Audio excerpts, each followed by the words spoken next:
Bonjour, je suis l'ancienne de vaisseau deuxième classe Louis-Marie. Je suis réserviste au sein du commando Kiefer dans le département d'innovation et j'ai 40 ans et je travaille dans le civil comme ingénieur chez Total Energy. Je suis réserviste depuis fin 2021, donc ça va faire un peu plus de 2 ans. Alors j'avais eu la chance pendant mes études de faire mon service militaire au sein des commandos marines. Ensuite je suis parti dans le civil et quelques années plus tard j'ai changé d'entreprise et j'ai eu l'opportunité et le temps de rentrer dans la réserve opérationnelle. Et avec les compétences que j'avais acquises dans le civil, je me suis dit que c'était un beau moment pour à mon tour contribuer aux efforts des commandos marines, sachant que de mon côté l'année que j'avais passée au sein de cette entité m'avait énormément apporté. En tant que réserviste au bureau de l'innovation du commando Kiefer, je contribue au montage, au suivi des dossiers de financement d'innovation. Et je travaille également sur un projet de fabrication de batteries pour permettre aux opérateurs d'améliorer leur autonomie sur le terrain.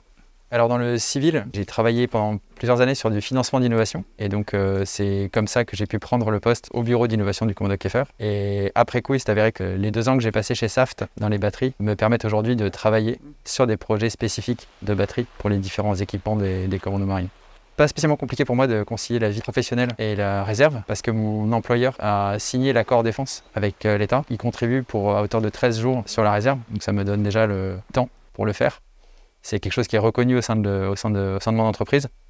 Et donc du coup, ça permet de le faire sans arrière-pensée. Et le reste du temps nécessaire, et je peux le prendre sur mes congés.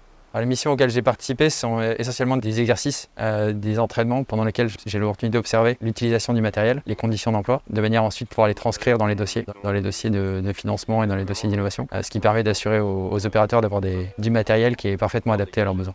Donc mon meilleur souvenir en tant que réserviste, c'était lors d'un exercice de nuit. On devait tester du matériel et commencer l'exercice par une prise de contact avec une escouade. Et c'est vraiment l'arrivée de cette escouade sur moi pour la prise de contact qui est très impressionnante avec l'ensemble du matériel et les techniques qu'ils utilisent. Premier conseil que je donnerais à une personne qui songerait à s'engager dans la réserve, c'est d'y aller, c'est d'essayer déjà. Probablement aussi de bien choisir l'unité, la fonction pour laquelle il souhaite s'engager. Il y a une grande diversité de possibilités. J'ai pu le voir avec d'autres camarades réservistes, une réserve opérationnelle à Ballard ou à Lorient ou dans d'autres unités. Ça n'a rien à voir. Et du coup, il y en a je pense pour tous les goûts. Je pense que c'est une bonne chose de commencer par bien se renseigner. Et puis ensuite, une fois qu'on a choisi où est-ce qu'on voulait aller, c'est de bien s'armer de patience parce que les quelques étapes administratives pour intégrer la réserve peuvent prendre un peu de temps, mais ça se fait très bien.